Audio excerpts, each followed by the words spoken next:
Test cricket's back. So super excited, super pumped for this. It's been a long old winter. So yeah, can't wait. Can't wait to see it back on the screens. Praise the Yeah. What are you looking forward to about the Test cricket being back? It sounds a bit strange, really, because I know I would put myself in the category, and maybe you would as well, as that sort of cricket geek sort of thing. And I just think I'm just looking forward to it being part of the national conversation again, really, sort of being something that is talked about and just sort of being there. It's just, I think you don't really, it's a cliche, cheesy thing to say, but you don't realise how much you love something until it's not there. So it will just be great to have that back. And know it's there, really. It's not just about the cricket, it's about the chat and the friendships within it. And you know that I know that loads of mates of mine will get back in touch with me when the cricket's back on, because they want to hear my views and I want to hear their views. So I'm just sort of, I can't wait for that camaraderie to return, which only cricket can really give you out of all the sports. So I'm Yeah, looking forward to that mostly. yeah, certainly. It's I said the other day. It's all about the chat, the hum what goes around cricket grounds. Obviously, we can't have supporters in at the moment, but it's just more the chats and especially being back on the BBC for the highlights every evening as well, which is going to be really good. And hopefully, with limited sport going on at the moment, we're going to be able to have people who've not actually come across cricket before. And actually, even though it's Test cricket is 5 days, the highlights being wrapped up at each day is a great opportunity to start getting some new people in the game. And everybody's dying for watching sport at the moment. And I think as well, totally agree with that. And I think there is a responsibility within the cricket community, people like us, fans, lovers of the game, that, you know, whether you were a fan of the 100 or not, that was going to be a great commercial opportunity.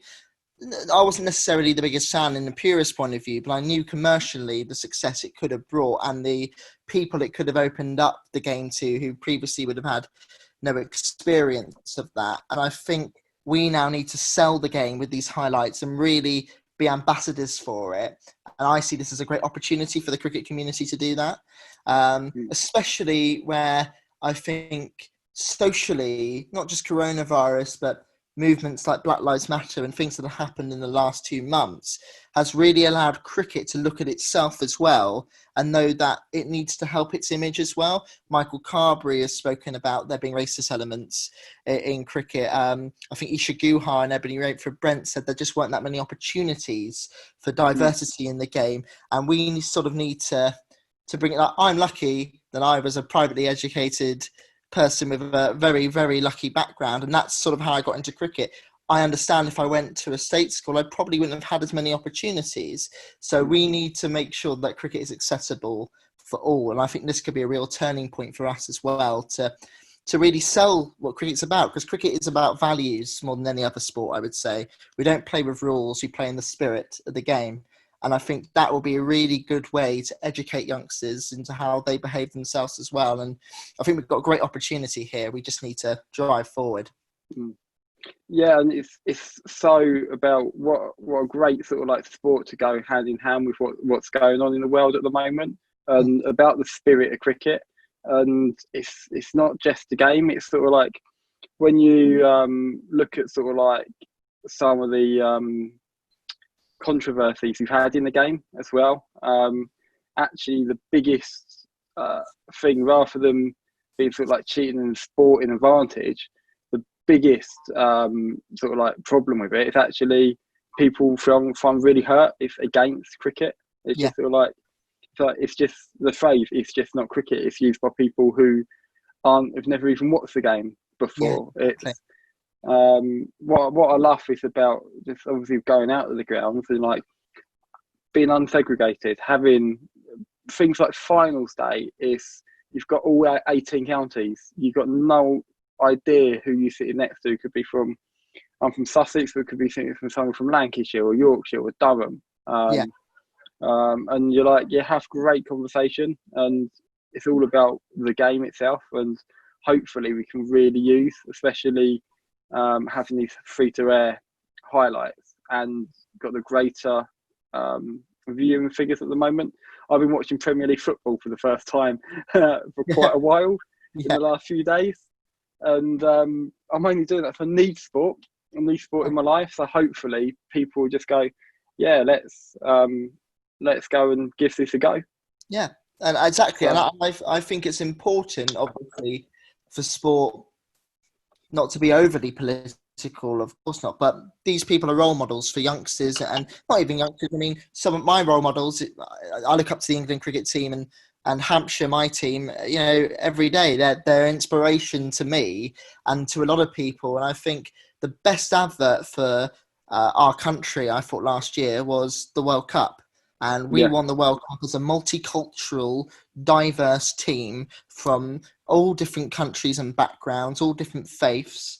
I mean, because I was lucky enough to be at the World Cup final, as you know, and I think the best story I heard that day was coming out the ground, and Owen Morgan was saying he was being interviewed by Nasser Hussain, and saying just before he went out for the Super Over, they were going like, everyone's with us, and Adil Rashid tapped him on the shoulder and went, Allah's with us as well. And I thought that was just, I mean, I'm not particularly religious in that sense, but I just thought that was a great story of how diverse this team is. And I think cricket is a really good advert for that, and we don't give ourselves enough credit on that sometimes. Yeah, and it's completely agree with you. It's absolutely outstanding, and it's great what it can be, and hopefully we get to see much more of it in the future and really use this as an advantage. So we had a look on the Facebook and the Instagram pages over the last few days, last week.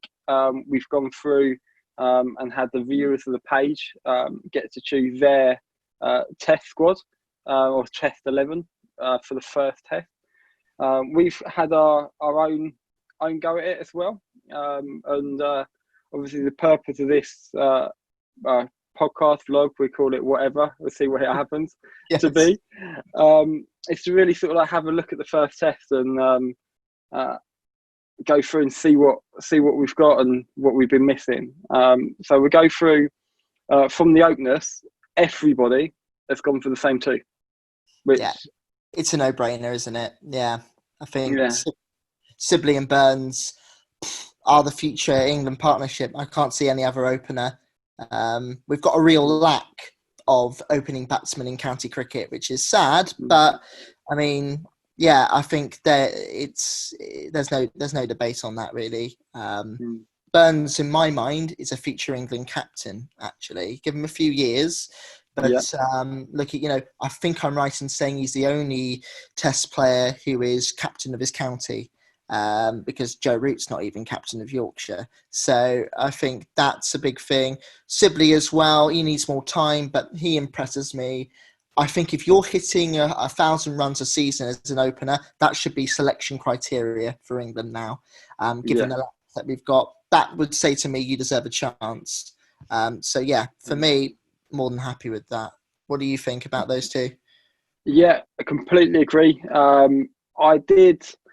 I believe Burns is our best opener, and however, I was so tempted to stick with Crawley, given how well he did in South Africa after Burns' footballing injury.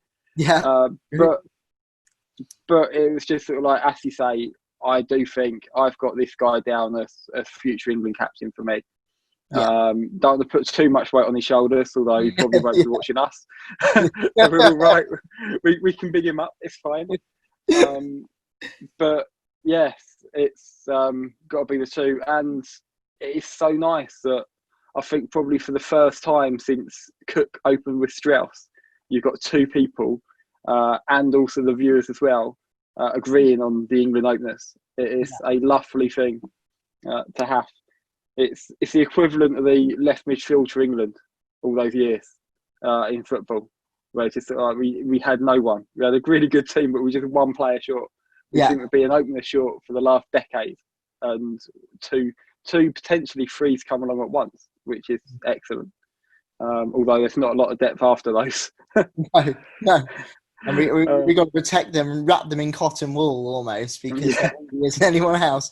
But it's an improvement massively, and I've been very impressed by it, especially Burns. But Sibley's really taken the bull by the horns of his chances, and his stroke play is some of the most aesthetically pleasing in the county championship and the county circuit for a long mile, really, definitely. So moving on, and this is the position we've had the first not disagreement but difference of opinion, shall we say. The viewers went for Crawley. I've gone for Denley, but yourself's gone for Crawley. It was a tough one. 51% voted for Crawley, only 2 votes in it between those players. As you went with the viewers, why Crawley? Well, I take no shame in saying I've been having a couple of sleepless nights over this one. I think I'm umming and ahhing still over it. Simply, at the end of the day, I think this series, if there's any series, is a great opportunity to look at that next generation. Denley, I love him. I think he is a player who deserved a chance. So I know he had chances early on in his career, but he deserved that chance a lot earlier in his career than he got it, which is part of a problem of the England selection, which I'll come on to later. But it pains me to say it, but I don't see him as the future. He's 34. Yeah. How many more seasons has he got? I don't know. Crawley has impressed me. I think Crawley's more of a number 3, and I think we really need to try and make an England number 3 out of a player. Denley's not got that many years left in him, so Crawley is a better option for me because I would argue we haven't had a bona fide number 3 since Trott. And that's a real problem for us. I'm sure we come into Moeen Ali later. I remember the India series last year, 2018 now, where he was pushed up to number 3. Johnny Bairstow played number 3 in Colombo and got that century. It's become a sort of, Roots played at 3 but always complains he should be at 4. It's become that sort of excuse position where, we'll chuck you at 3, give you a chance. And we need to have number 3 in the modern day cricket, number 3 is your gun batsman. He's your man. Maybe not even your best batsman, but he is your stalwart player who you build that innings around, I would argue. And I think Crawley has got a sign that he could be that man. We have to give him that chance. But Denley should be waiting in the wings, in my opinion, because Denley is somebody who I think I'm right in saying it was only 1 innings in the Ashes where he didn't get at least double figures. He didn't get at least 10. So he gets starts, and that's a very important thing. As you well know by now, I'm an absolute biased Hampshire fan, so I'd have 10 James Vinces if I cared and then a spin at the end. But, I can't have that, and that's out of the question. But Denley, the last thing I would say about Denley, which is why he should be kept there, is because he gets gritty innings. And Crawley needs to know that there is competition. The unsung hero of the Ashes series, even though it wasn't successful in the end, was people don't give Denley enough credit for Headingley. That gritty 50 that he got set us up so well for Stokes to come in. He got out. You could tell how hard it was because he got out as soon as he got 50 because he was almost like, I've got there now. We need to give him more credit. And I'm not saying we should say no to Denley. That's why I've really ummed and ahed about it. I just think this is the series that there only is to breed that new talent in. But it's an interesting debate. But we've got to find that new number 3 for England for the next 10 years, I'd say. Yeah. But I'm interested to see your thoughts on Denley. Yeah, mine was looking at my entire order. Obviously, Burns has done really well, relatively new. So is Sibley. And I do think we've got quite an attacking middle, lower order. And my concern for England is the 80 for 4. And that doesn't do the likes of Pope now, Butler, Ali coming in. They're the ones in sort of like the last couple of years. Obviously, Pope's new, but 6, 7, and 8's been that's where we get our runs with England. We're actually we need, my view of sort of like red ball cricket is there's always that one player you build around, and that was it's just his gritty nature. Yeah. Just when it gets ugly and things start going wrong, who would I be? England, if England go down, not so much in this series, but looking ahead to the next Ashes series down under, and actually, if Burns, God forbid, out first ball in a match, on the first test, we're 0 for 1. Who would I be more comfortable walking out as number 3? To go, actually, no, we need to really protect and build from here, would be Denley. And because of looking forward to that series, that's why I've given him, actually, I know we need to build for the future, but I do think he deserves one tour down under, just the next tour. But equally, I don't like chopping and changing the team. So it's sort of like, if we drop him and go Crawley, then I think we've got a guy for the next 10 years at 3, and building that number 3 we've been missing since Trot. But I do think that potentially is the end for Denley. If he doesn't play, once he's out of this team, I love him a pieces, but I don't see a way back for him. If we go Crawley, and even if we do come back, he's always going to know that he's actually only in there because of injuries, not because of the future. So that's why I think it's sort of like stick with him, but obviously Crawley the next decade.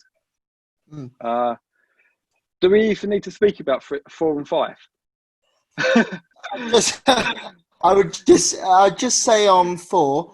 I think we're past this debate now, but Root needs to console himself and say, I'm a number 4 for the rest of my career. Okay, whenever he bats at 3, it never works, because whenever there's a bad innings or a bad series, he will blame the fact that he's at 3. He's a number 4. That's what I feel. And I think if he's going to set, I mean, his captaincy, I think, is still under question. And maybe we can talk about that later. But I think he needs to stay at 4 if he's got a place in this side. And that's where he can build. Because he showed signs in New Zealand. He got that ton in New Zealand, and he shows he's always comfortable at 4. He's more comfortable. 5 probably not a debate. And it's just sort of like, I feel Root's, as you say, he's comfortable. It's where he wants to be. He's the captain, so I do think actually going in again, potentially second ball after being in the field for 120, 130 overs, he's not going to be in the right frame of mind, especially in some sort of like the overseas, sort of like real hot venues.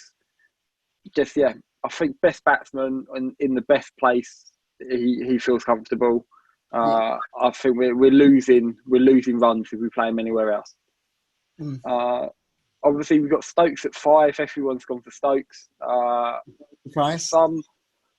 have heard of sort of like, for obviously, I fully back number 5. Have heard some people say, should he be 6? Should we have another batsman? But actually, I think he can do the dogged innings if he needs to be, as a la Headingley. Equally, if we're 150 for 2 for 3, and he then comes in, equally he can take a game away. He is sort of like the modern sort of like Kevin Peterson in a way, whereby he can really sort of take the game. And he is the definition of versatility. He's that versatile player. And I think number 5 is that perfect position for versatility, because you could be thrown into a top order collapse, or you could be thrown into a consolidation of a good innings coming in at 250, 300. And any situation, I'm not going to be afraid to put Stokes in. He's proved himself now, and he's still got more to prove, because I think he wants to let people know, I didn't just have a golden summer in 2019. This isn't no flash in the pan. I am the bona fide all-round player and the best all-rounder in the world. And I think it's really going to be exciting. Keep him, if it ain't broke, don't fix it. Let's keep him at 5, I think, definitely. Yeah, and obviously we talked about his batting, but I've seen some of his Instagram videos of his bowling, and he looks Yeah. sharp. He's got his pace. His pace is right up there. I'm Oh, really looking forward to. I mean, I remember 2 years ago they said a little something about a knee niggle he had, a little knee injury, and that was affecting his bowling, and he had to be managed correctly. I think that's a thing of the past now because I've seen exactly the same Instagram videos, and he's rapid, and he's always spoken about, look, I've proved my batting now.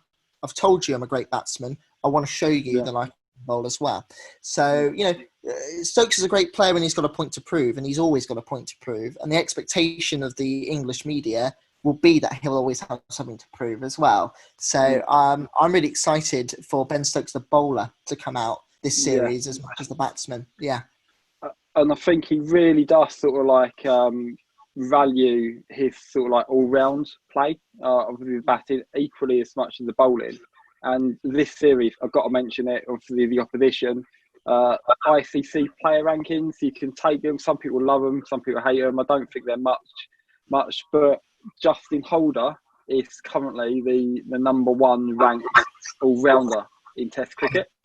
And batting wise, not as good, but very similar average. Although Stokes' early career did sort of like it's really come on in the last couple of years. But bowling, I think he's about 28 Holder and 34 Stokes. I might be wrong, but it's around that. So it'd be I think really Holder's nice. been bowling more regularly recently. But yeah, definitely. I also think the memory still, I remember it very succinctly actually. The day my niece was born was the day he got that double ton in Barbados, I think. Holder, where he went hell for leather. It didn't disappoint the day my niece was obviously born. It was glorious, but I just do remember that, and I think that will be a real point for England to prove actually, because he took the series away from them there. Yeah, He's a very classy player, but we all know deep down that Stokes is the best all rounder in the world, and he's just. I yeah, think the rankings will come in line with performance eventually, but then again, that's yeah, another point for Stokes to prove, and he'll relish that yeah. opportunity. And going head to head over just 3 tests as well. It's what better place to prove that you are the number one against the so-called number one. Pope. Everyone's gone for Pope at 6, so no Bairstow. So we're speaking about Bairstow secondly, but I just love watching this guy back. Yeah. I could literally watch him back. I could just watch a sort of like season highlights from Surrey of just Ollie Pope batting. I could watch it for 4 days straight and be very satisfied. I mean, we talk about the next generation of English cricket. You could build a team around Ollie Pope. You could build a team. He is consistent. He's a great thing as well, which is quite rare in international cricket. We're playing him in his county position. He bats at 6 for Surrey. Yeah. Unbelievably successful for Surrey. The amount of double tons he's already hit in his career at the Oval alone is astonishing. I mean, it's just and on a very decent pitch, but a pitch that can be challenging as well. And yeah, I just think he is the future. He deserves. Well, he doesn't even deserve the chance. He had his chance and he took the ball by the horns already. And Yeah. I think we just gotta keep nurturing him. But he's a great player, fantastic to watch. Yeah, he's absolutely. I've seen some of the other the blogs on Facebook keep bringing up his stats and how many runs he gets more than what the predicted average per ground is, and Yeah, he just is just top wherever he goes. And yeah, there was the one thing I hated with the South Africa commentary team, and I believe it was Michael Vaughan, but I could be wrong. Said Pope at 3. Pope is England's future at 3. And I was like, no. As we said before, best players in best positions. and do what they do for their counties. Well, let's just remember that the last time we played a Surrey player out of position, it was Mr. Jason Roy. Plays at 4, and we opened him. I know it's a different scenario, but there's been so many times where we have ruined county players by saying, "Come and play at this for England." Does the county championship not mean anything to the selectors now? We might come on to that later, but it's just. As I said, I keep saying it, the mantra for England has to be, if it ain't broke, don't fix it on some of these things. I've said it once, I'll probably say it 1,000 times.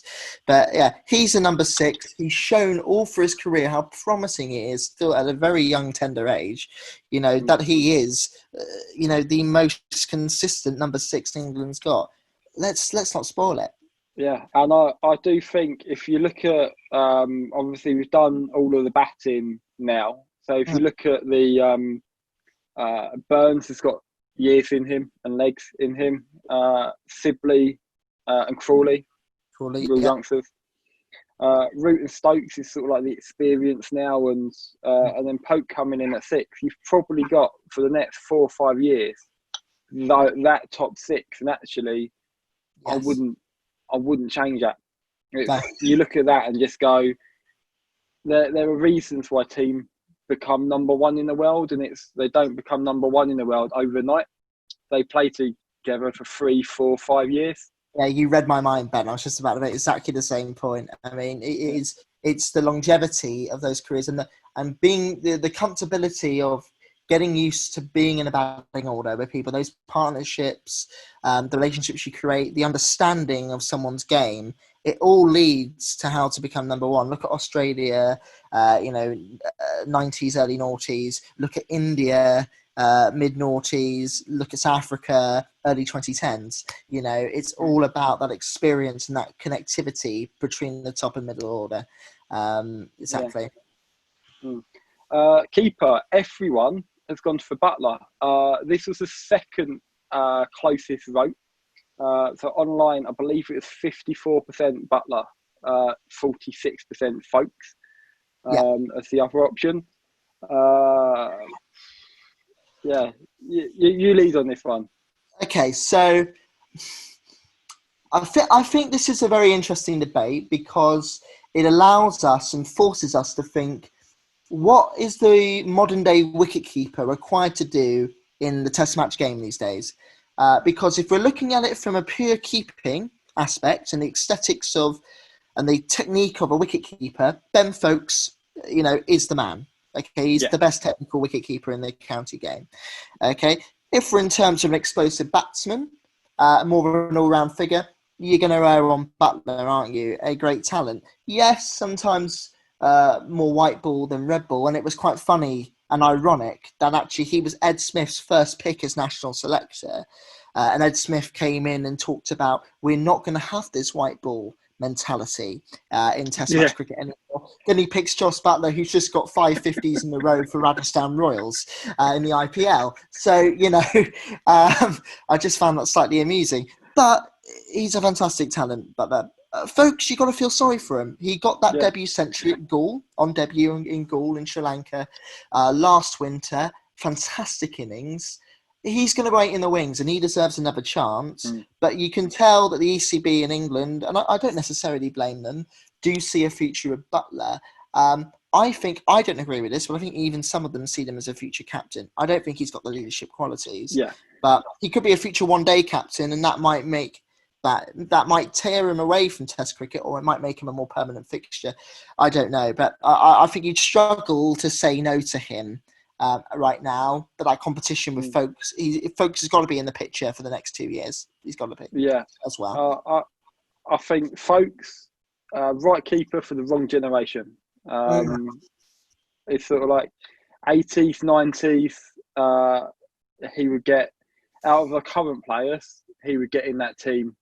If we was going back to, we pick keepers who can bat wherever, although he can bat. He's sort of the modern day Jack Russell almost of the 80s, that classic keeper who does have the ability to bat for long periods of time. But rarity, he's not in the team for the batsman. And that's the problem now, is I can't think of any keeper who's really picked in international cricket now for who's not required to bat for long periods of time. It's just the way the game is now, isn't it, I guess? Yeah. And there's always that little bit of me with Butler. Is he's not Mr. Consistent, but he's coming in at 7. And again, he does have that little X factor. Like, I know it's not red ball cricket, it was the World Cup final. However, he's got that experience. And even from that World Cup final, when there will be a time, whether it be in this series, to be honest, might be in the Ashes Down Under, whereby we need something different, something special, somebody to stand up and be counted. I think Butler's got that in him. Yeah. Also, if I'm a tail ender coming in, I'm going to be much more confident if I know I've got Butler at the other end. And he's that link between middle order and tail ender, which is important. And, this has been a debate. We could have been here 5 years ago, Ben, and we were talking about this, the ability of England to get to 300 in the first innings. Butler at 7 gives me more confidence we can do that on a more consistent basis, if I'm honest. Yeah. So, thumbs up for Butler from me. Definitely. Close, but generation. I think what we need in this team. Definitely not no to folks. Definitely not no to him. Yeah. I want him in the wings, but I just worry, like you, that the modern day test arena might not fit him. Might not. And I'm going to have to do some cutting and splicing, but I missed out. So if you jump back to 6 and Pope. So obviously we said why yes to Pope, but we missed out the Johnny Bairstow. Yes. So, why no to Bairstow? Right. Interesting one with Bairstow. When I really had my sort of, I've been a cricket fan since the year dot, but when I sort of had that real love as a teenager of cricket, Bairstow, I always looked up to him as a great cricketer. I have a lot of respect for him and his whole career as well, especially with the relationship with his father and everything. Not that this is to do with the pitch, but I've always loved him as a person, so I always find it hard to leave him out. But I attended a lot of the India series in 2018. I was at the GS Bowl for the 4th test, was at Oval for the 5th test. And I remember, I'm a bit of a stato with series, like I'm sure you are as well. He got 3 ducks in 5 innings, Johnny Bairstow, in that series. And it proved to me a real big point and a problem for him is he is one of those players where he cannot play himself out of bad form. He has to be dropped to come back in. Whether it's white ball, how many times have we seen it? Whether it's white ball cricket, international cricket, he doesn't do well. We'll drop him after a series. You'll get Michael Vaughan on Test Match Special going, Johnny, you got to sort your act out, mate. And then he'll come out and say, I'll show you. And then he goes and bats at 3, doesn't he? In Colombo it was, where he was part of the New England experiment at 3 that we talked about. He comes out, he gets that century, he roars, I'm back. But he wasn't back, really, was he? Because he didn't do much after that. And that's the problem with him. I think if he's in a series and he gets onto a bad strike of form, I know that he's not going to get past this series. I know I've got to leave him out and worry about him next series if he's going to play well again. And that just, in those big series, especially now that Test cricket has become even more competitive than ever before with the Test Championship. I don't think this is a series in the Test Championship, but I know that most of the series we play in the next 2 years will be. You just can't afford to have that. And I think he's got a great thing going with the white ball team. We have got a real good opportunity to do the double whenever the T20 is, the T20 Worlds, and retain in India. I want him to focus on that because he's a good player and I don't want him out of the England setup. Sometimes you need to understand what sort of player you are. And I just think the way he is and the way he gets into bad ruts of form is not conducive to the way we play Test cricket right now. I don't want to close the door fully, but I just think right now, sorry, Johnny, but maybe not. Yeah, and I've got to echo that, and I do think that with him when he really kicked on with white ball, that's when we saw the dip in the red ball game.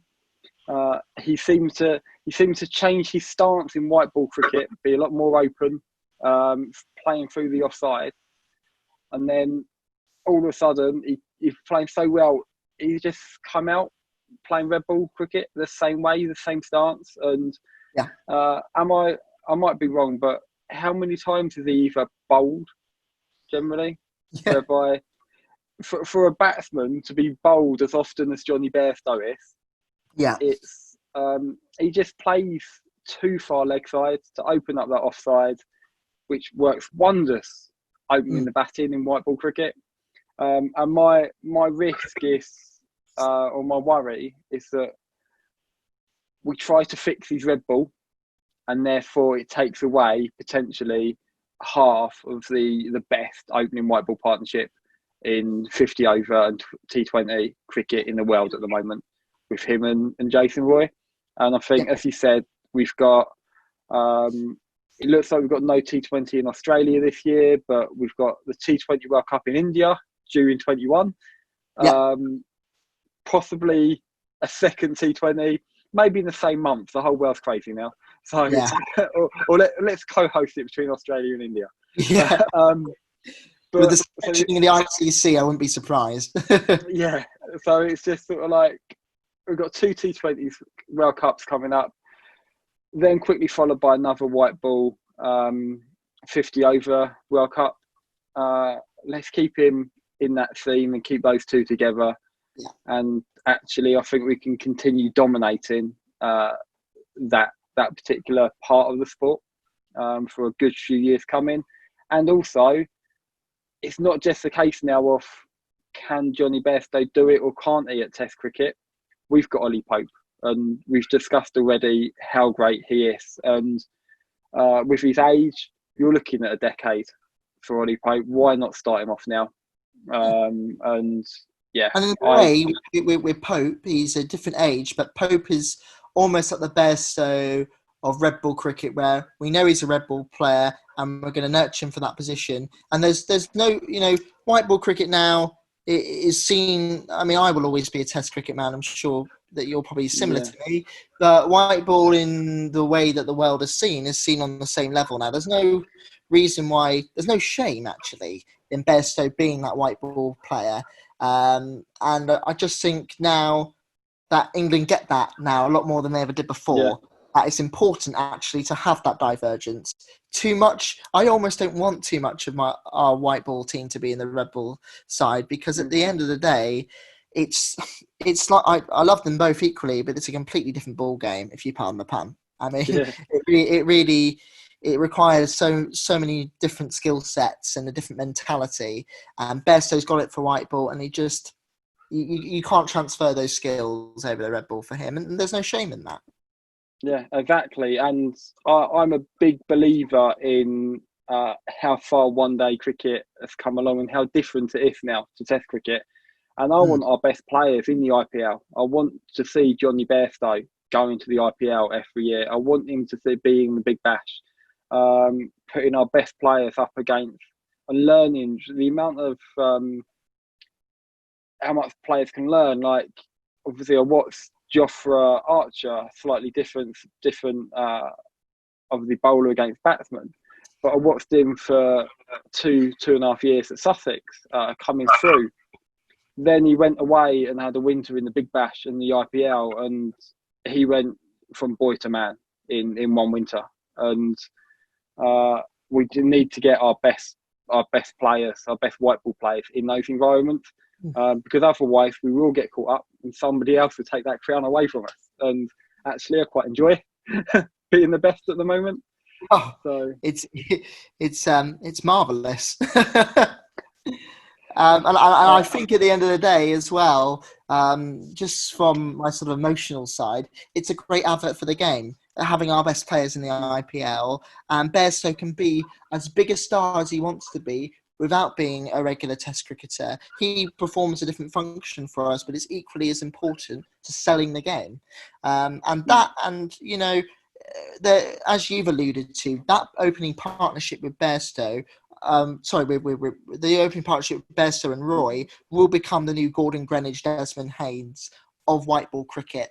or the new Yeah. Hayden and Langer, but the white ball version. You know, that sort of bona fide, consistent, sort of mind-boggling statistically opening partnership. And he should take pride in that. So, you know, Yeah. no shame in it at all. Yeah.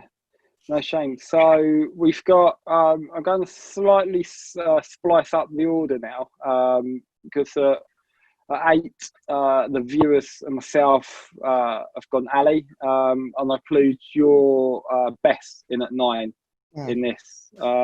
So I think I love Moeen Ali, even though he brings back that horrible memory from last season's T20 quarter-final at Sussex. Dropped on 3, I believe, and then he went on to score an unbeaten century to knock Sussex out. So always a bit of sort of like A bit of PTSD. yeah, I was that was it. There's always a bit of PTSD involved with Moeen. However, I do think that actually for this moment in time, he is our best spinner. I love watching him, and again, with that young top order, I think we need his batting in there as well. He's not as consistent as he used to be, but I think he can still get the runs when we need and the wickets. Beth, presumably you've gone for the future. Yeah, I mean, look, firstly, I'd say, as ever, Ben, you put a very eloquent case for Moeen Ali. And it's something to ponder and think about. Like I've said, in danger of sounding like a broken record here, but you know, the door isn't closed on him, and neither should it be. But best for me, you're looking at one of the most consistent off spinners in county cricket in the last 2 years with Don Bess. He's got the youth. He really impressed when it was Durban, I believe he played in South Africa. Really impressed there with the ball. Yeah, Moeen Ali on his day is a cracking batsman. Don't get me wrong. The inconsistency worries me. The positional play of where he put him worries me. Moeen has been aside previously. He's been cannon fodder to the England selection of being, you can go anywhere, mate. And I'm not sure I agree with that. Don Bess as well. I'm never going to suggest that Don Bess is as good as batsman as Moeen Ali. But one of my highlights of, 2018, yes, was the first test against Pakistan at Lords. He got a lovely, sublime half century. Don Bess, when he wants to be, he can be a great little batsman. When he wants to be, he can make that tail wag. So I just think it would be inconsistent for me not to pick him, because I believe this series is the next generation series and just trying to test out what we've got. I think he deserves that chance.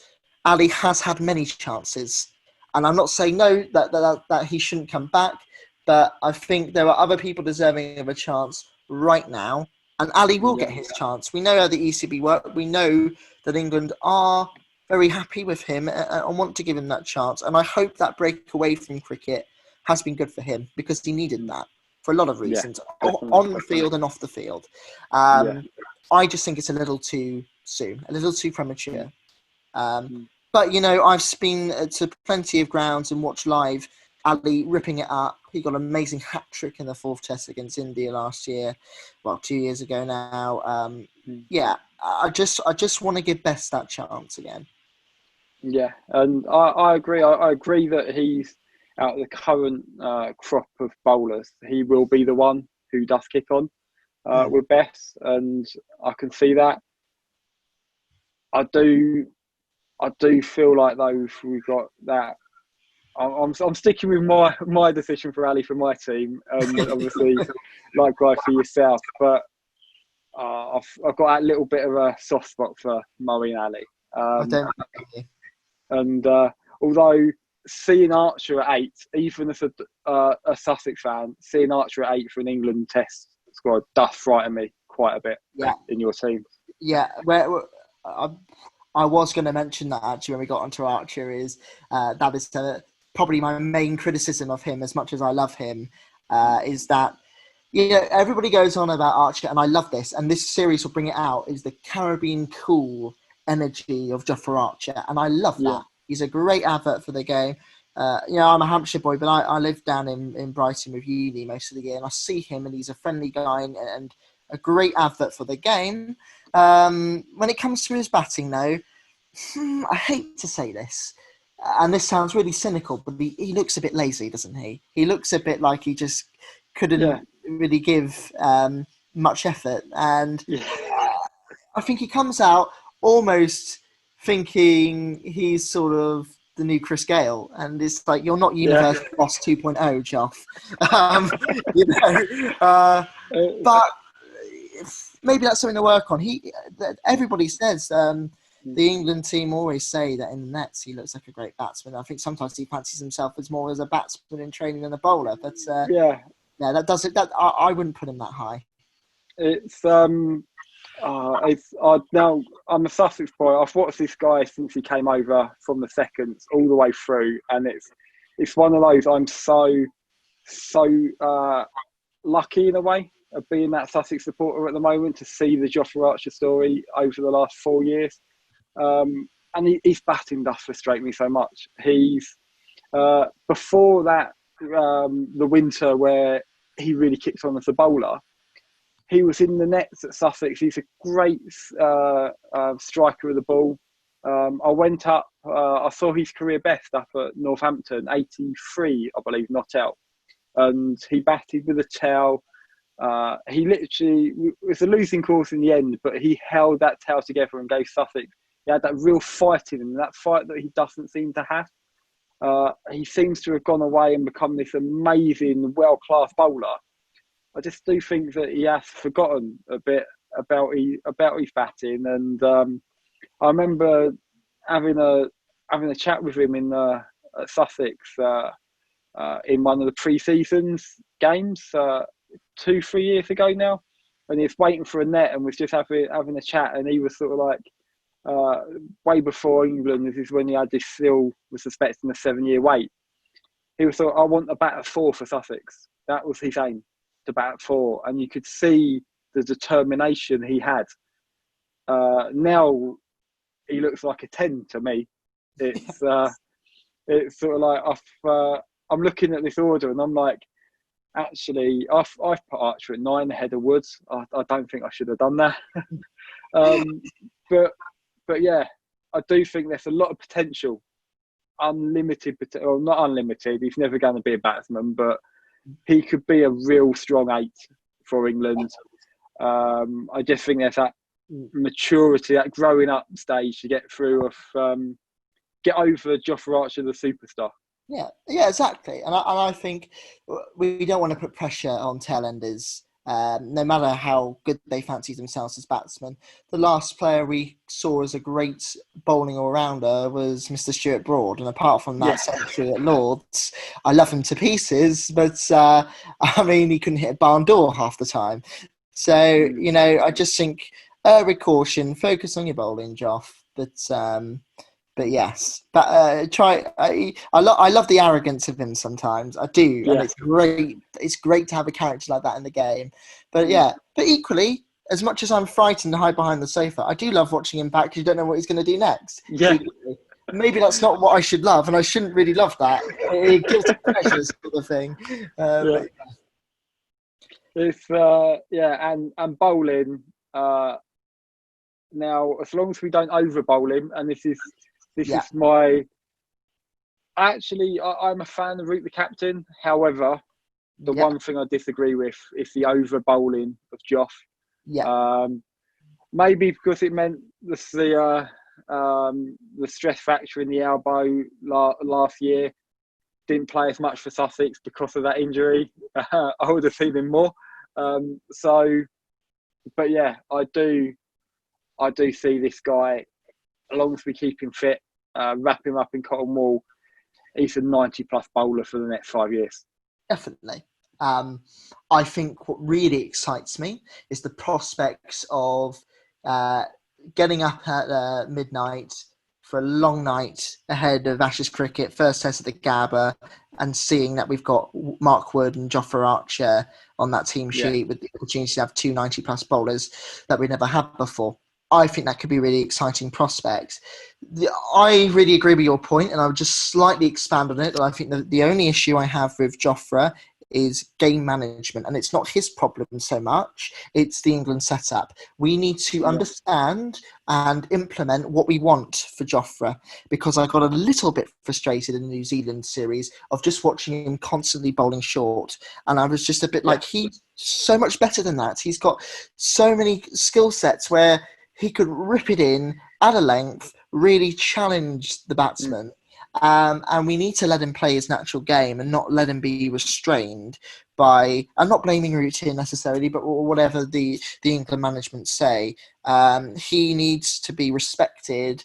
Whether it's a batsman or bowler, when we've allowed great characters in the game and great talents to have that freedom to play, Ian Botham, Ben Stokes, Freddie Flintoff, Kevin Peterson, Jimmy Anderson, they come to the fore, and that's what we've got to do with Joff. We just got to allow him to play his game, not bowl so short, and just allow him to be the archer that you know and love from watching him countless yeah, times performing consistently for Sussex. yeah. But And he's the future. He is the future.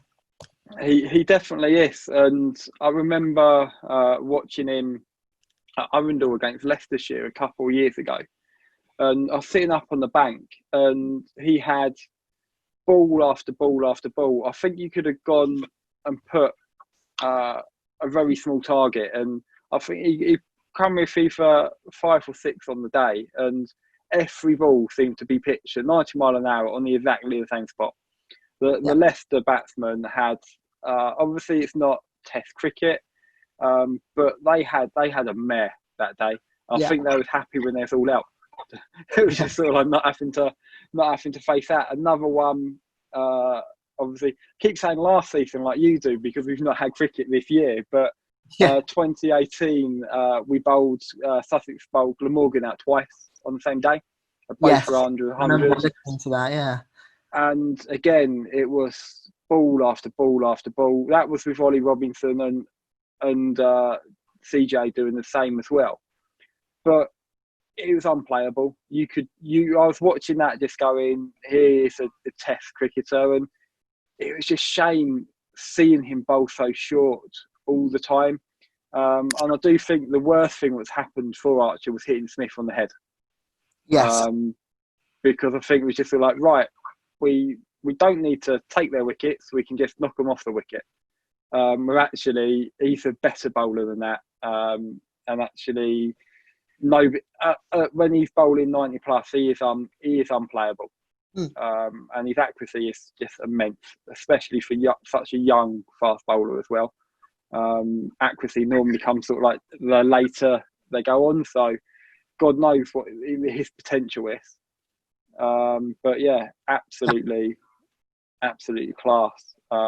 Love of it, and he's fun to watch, and he's somebody who you could just put him on the highlights on BBC each night, and he is going to attract that new fan.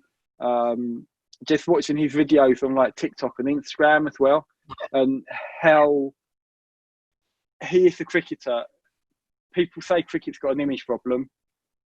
Put Jofra Archer at the front of the image, and he is a solid, lovely person down to the core as well. So The modern day cricketer, also a great sign of when cricket wants to be, the meritocracy it can have, because he came over, he had a dream, he wanted to come to England to better himself, to become that cricketer he knew he could be, fulfill his potential. He went through the Sussex system, through the village system, through the second system, and he deserves every plaudit he's getting right now because he's worked bloody hard for it, frankly. And all I would say is set Jofra free, metaphorically, obviously, yeah, and he will, he will flourish. yeah, Let him play his natural game that we have heard about and seen so many times, and he'll become an England great. An international cricket great. There's no question. yeah. And the last point on, obviously we've touched on it already, that the captaincy and what we do with him in the over bowling. I do feel we use white ball tactics in red ball Test cricket with Archer. He was immense at the World Cup, opening the bowling, coming back in the middle, taking the wickets we need, and then he's one of our best death bowlers as well. But you're talking about 3-4 over spells. We tried to do that in Test cricket, having him opening and bowling, come back to take wickets, and then open. But obviously the spells are like 8 to 10 overs long. He was just, you can't, white ball tactics in the red ball game don't work. So, but we could talk about captaincy for a whole evening. Yeah, I don't want to bore our audience to sleep with my... not for the first one. Not for the first one. Yeah. We'll reel them in. We'll reel them in. Yeah. Number 10. I've gone against probably everyone. The record books, everything. I've gone for Wood. Your viewers and yourself, Stuart Broad. Obviously, I'm going definitely swimming upstream here, but again, probably from watching Broad, the training videos, he's fast, he's lightning, and he's fit. And no way could that image of having 290-plus bowlers, I got too excited. I couldn't choose between two. So I had them both. So poor Stuart Broad, he had to be the one that missed out in my team. Not because I think Broad shouldn't be in the Test team, but I wanted to pick 12. Yeah, okay. And it's not allowed. So, Broad for you? I can definitely see the logic in that. Mark Wood, another great character, another person who deserves his chance. Lightning quick, some of his spells and what he can produce really is of the highest quality. And we've got to keep him in our locker. For some reason, I see him being a real weapon more on overseas tours. I don't necessarily know why I feel that, but maybe that's the whole sort of thing that we've been talking about, the sort of fantasy image of him rocking in at the Gabba, 91, 92 MPH. But that's my feeling on that. For me, Broad is one of those players where he goes above the average cricketer. It doesn't matter about his stats and his consistency for knots. The Ashes proved to me that he really is an England legend. He had Warner in his back pocket firmly, 6 dismissals, I believe. Or it might have even been 7 by the end in that series. And just showed me he's a man for the occasion. Right, I want Stuart Broad, or I want my bowler to perform under the most intense pressure in that crunch moment, in a series-defining sort of moment. I'm picking Stuart Broad every day of the week. Actually, I think I've picked Anderson, but I would argue Broad's more deserving of being in the side right now than Anderson because of what he produced in the Ashes. For me, I do understand your logic, respect you as ever, Ben, but for me, it's a no-brainer. It's got to be Broad. And I'm slightly swayed with, I know, as you said, he's a different player for Notts than he is for England. I watched him play on the Isle of Wight against Hampshire last year, and I was watching him and I was going, oh no, why are we still picking this guy? Yeah, he had his finest moment there. he seemed to be one of the slowest bowlers around. Maybe it's because it literally looked like a village green, lovely ground at a new place. And but yeah, I was dreading going into the Ashes with him. And then, as you say, he single-handedly destroyed any future prospects of Warner effort to get a run in the UK again. Which is the best present I could ever wish for. Yeah, maybe you should just be. It should be in my team just for that. Just for that. And number 11, everyone's gone for our favourite tail ender, Jimmy Anderson. Yes. Yeah. I mean, you can't say no to Jimmy despite everything. You just can't. I am worried, if I'm honest, about his longevity. If we're looking at the two stalwart to the last 10 years, maybe 15 years now, I would say Broad's got. I think Broad's got a longer prospects than Anderson on paper right now. But with Anderson, he's just on his day. He's the world's greatest fast bowler. I mean, he just Yeah. is. Statistically, he is, Mm. and what he can bring to games, he is as well. I'm just worried that we don't have an Edgbaston Ashes 2019 moment where it's 4 overs in and he pulls up, because that will be a series Yeah. gone. He can't get through a niggle in the time it takes to get through a series now. And actually, I'm lucky it's behind closed doors, because I've got a bit of a curse. The last 3 times I've seen him, he's pulled up with an injury or got injured in the game. So you got to be lucky. You count your lucky stars, Ben, and I'm not Yeah. going down the Aegeus Bowl next Yeah. week. But yeah, he's got to have that chance, because on his day he's the world's greatest, and he will go down in that world 11 of the greatest Test players ever. Yeah. And you can't say no to him, can you? He is the bowler.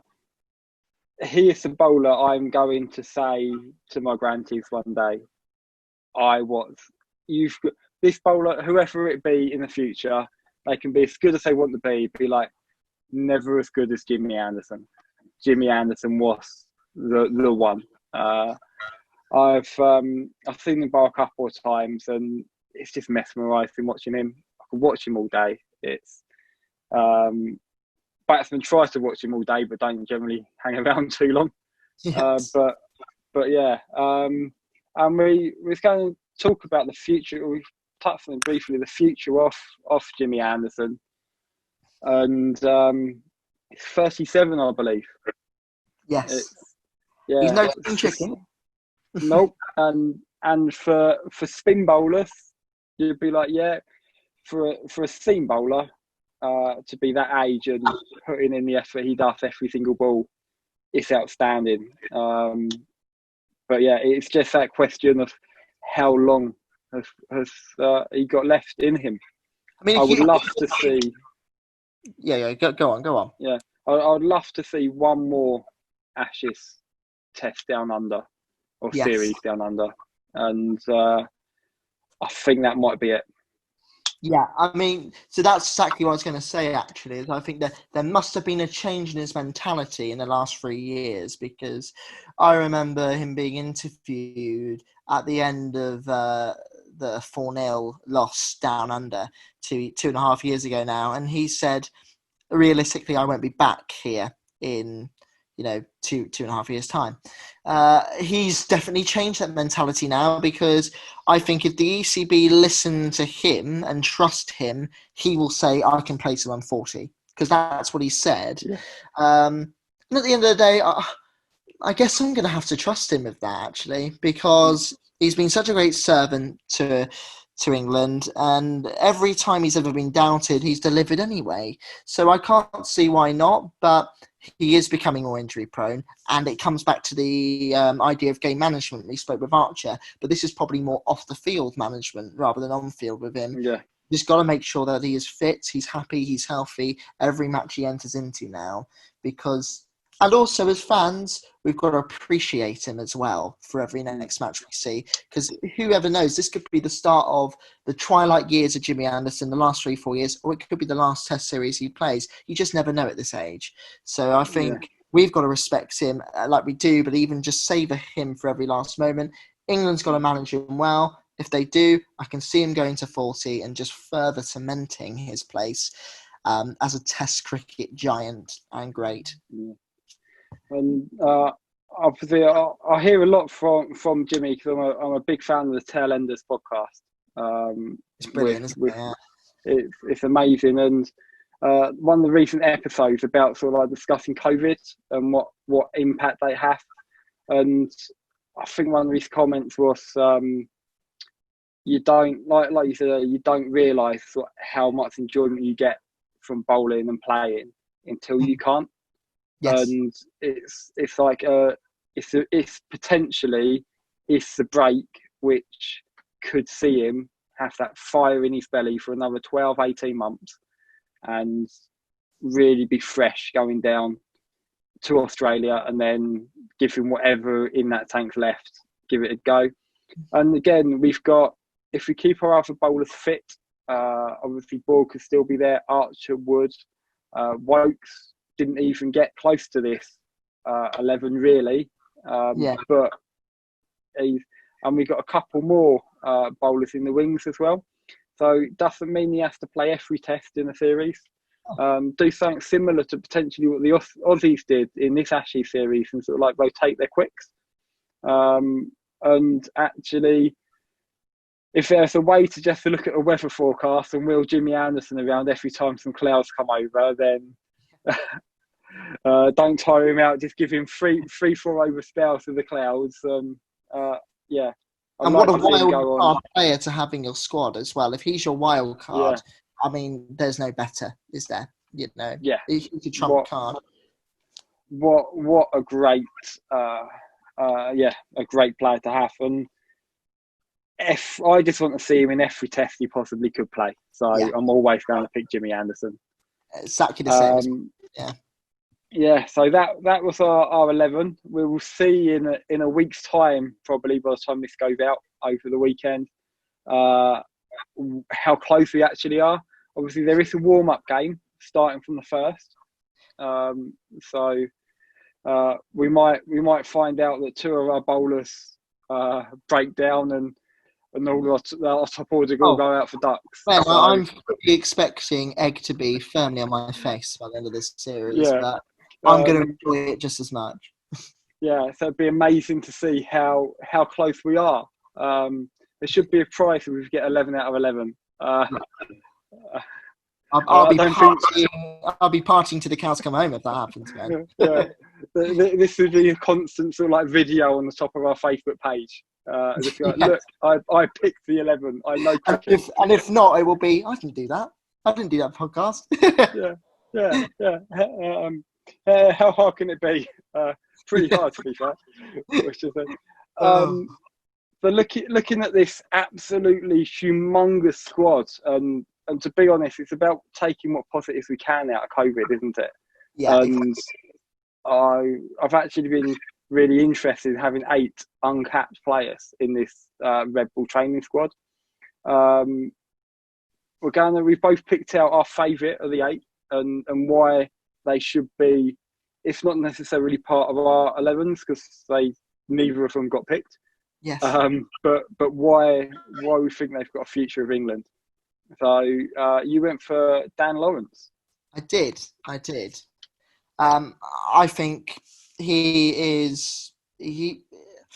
I've been lucky enough to see Lawrence in a couple of occasions, and for me, he is just one of those new breed of modern day batsmen who really doesn't get the attention he deserves on the county level.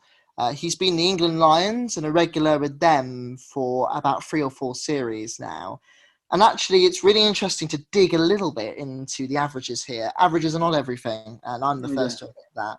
But actually, he averages quite a bit higher than some of the regular players we're talking about being part of the squad. Zach Crawley, the prime example of that. He averages about 5 higher. So, and actually it comes to the adage, I'm always reminded of averages of a famous Ricky Ponting quote, which I think, if I'm paraphrasing here, but it was something like, it was, if you're a test batsman or if you're a first class cricketer and you're not averaging above 35, then you might as well go home. Because, what's the point of calling yourself a top order batsman? Consistently, you got to remember, he's only had about 4 seasons, Lawrence, and he consistently averages just under 37. So, I mean, and he's already well into, double figures. He's got 10 tons now, 10 hundreds, and he hasn't even played this season. So I really think he's that player who should wait in the wings. He's versatile, where he could play in the order. I think now I would want to know where we would put him, because I think part of England's selection, we need to know exactly where we're going to put batsmen and not have them as this sort of puppet within the order. But he is someone to mull over, and he's part of that next generation where he could be that next squad player. And I'd be confident if Dan Lawrence had to come in because of injury, I'd be confident that he would take the bull by the horns and have a good series. He's a consistent run goer, and if anybody deserves an opportunity somewhere down the line, it's probably Daniel Lawrence. Yeah, I completely agree. I'm like, great about the sort of like picking players for a position. If I had the choice of Crawley or Lawrence in a team, and any position, who's a better batsman, who would prefer to play for England, that'd be Lawrence. But I don't think he's a free. I think free. Definitely not a free. So definitely not a free, but that's a position. If you look 4 and 5 being so settled, that's a vacant position, and I don't want him 6. I don't see him ahead of Pope either. So he's not ahead of Root, Stokes or Pope. However, as you said, squad player. If any of those 3 were to go down for miss a game or a series, whatever, I would like to see Dan Lawrence come through. Yeah. And who knows, batsmen can have very long careers. I do see him as a 4 or 5 for England. It's just he's got 2 immense players. He's got 2 of England's best ever in front of him in those positions. But he's a lot younger. His time will come. Exactly. But it's great to see him around the other players. Yeah. And also, I think important to understand why he should be within that squad. You mentioned briefly earlier on the journey of teams to number 1 in the world. I'm sure a lot of our listeners would have watched The Edge, which is a fascinating film about England's journey to number 1 in 2011, and what a year that was. And you've got to remember the unsung heroes, whether it was bowling with Monty Panesar or Stephen Finn, Chris Tremlett, or batting with someone such as a Nick Compton. Those squad players were equally as important to the meteoric rise as were the 11. And that's what makes a great team, is to be able to call upon replacements who aren't going to dumb down the squad. They're actually going to bolster it or equal it. And Dan Lawrence, I'd be confident, as I said, if an injury came, I know he would play the style of play we need to be able to consistently get 300s as a team and all of that we need to pursue as a test side. Also to uphold individual performance and to be deserving of that chance. So, yeah, he is a squad player for the future. And I think we both agree on that, actually, don't we? Yeah, so that's good. Definitely. And it's, I can't, there's that little bit in which I can't wait to see him in an England shirt. But equally, it's not his time at the moment. But again, using Kofi for the best, great to see him around. My uncapped player I'd like to see is Ollie Robinson. Sussex again, but to be honest, I would have gone out of the 8. I would have gone Dan Lawrence. Obviously, can't go to the same player. So, Ollie, he's had an interesting career. He's obviously came through Yorkshire, had these disciplinary reasons, ended up at Hampshire a little bit before getting to Sussex.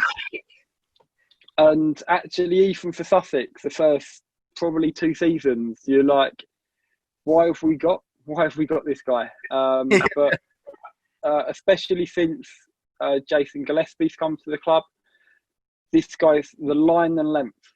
He's nowhere near the quality of somebody like Jimmy Anderson or Stuart Broad, but I think he's got the potential to be that bowler who can open the bowling and just take the workload off the likes of a Jofra Archer, Mark Wood.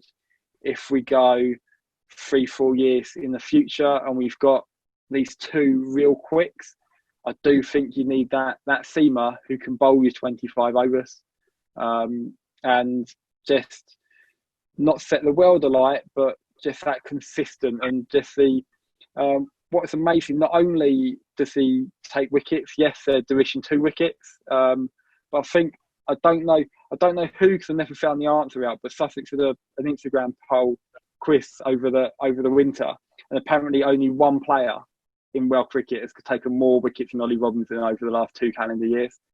But they are delivered Division 2 wickets. But he's just Mr. Consistent now for Sussex. And I just feel like actually after Broad and Anderson are over, who's going to be that one who's going to sort of like gives us that control of the ball. Not only does he can do that huge amount of overs, he don't give a lot of runs away either. It's very hard to score off Ollie Robinson. And he is a little bit like Anderson. If there's clouds in the sky, you don't want to be facing him. But Mr. Consistent for Sussex over the last 2 years with the ball. And yeah, I would like to see him have his chance if Ford, Anderson aren't there for whatever reasons. Totally agree on Robinson. I think you make a very good case there. Once again, I think what I like about him is he's really matured as a cricketer from going from county journeyman, Hampshire to Sussex and everywhere in between, to being first class regular and first team regular for Sussex. And he's proved his worth now. I think he's been on a couple of England Lions tours as well and really excelled. So I think now is the moment. And also I think Broad and Anderson would be the first to admit that we've got to be looking over our shoulder and looking at the future of our pace attack and seeing what it is. Because even, Mark Wood, who we will wax lyrical about till the cows come home, he's not getting any younger either. And we do need to look at some of that younger depth of England. And actually, if we actually examine it, we'll realise we're actually in rude health with it. So Ollie Robinson, definitely a thumbs up from me there, Ben. Yeah. And about his maturity, not only is he off the field sorted himself out, but over the winter, the first part of the winter, massive interest from multiple Division 1 clubs for this guy, especially Warwickshire. However, he chose less money to stay with Sussex, be around Jason Gillespie and continue learning his trade. And actually, hopefully, that pays off for him in the future. Yes.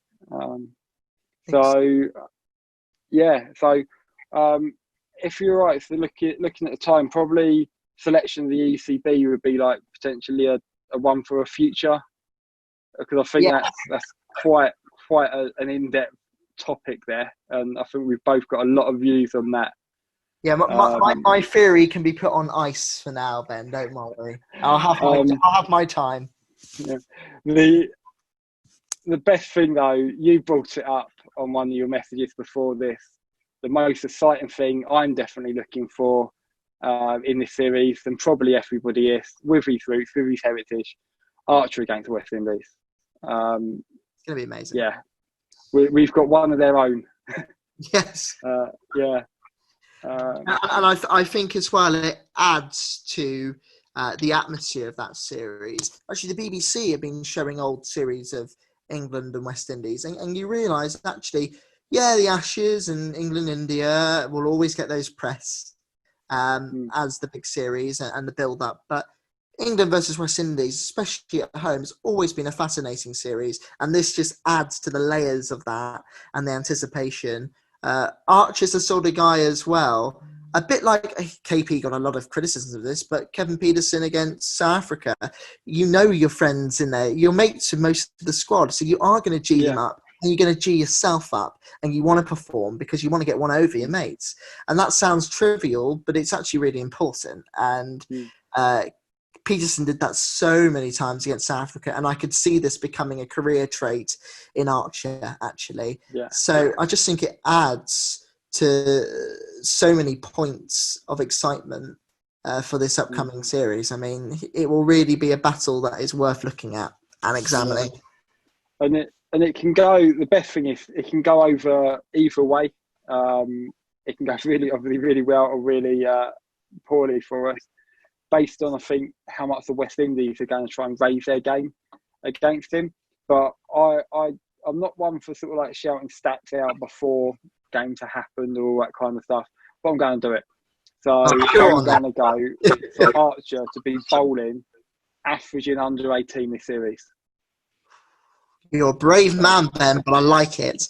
Yeah, I can see. He's never let me down so far throughout the years, but yeah. To be fair, I want that to happen as much as you, so I'm going to agree with you on that. Go on then. Yeah. You've charmed me. I think that's the perfect way to end.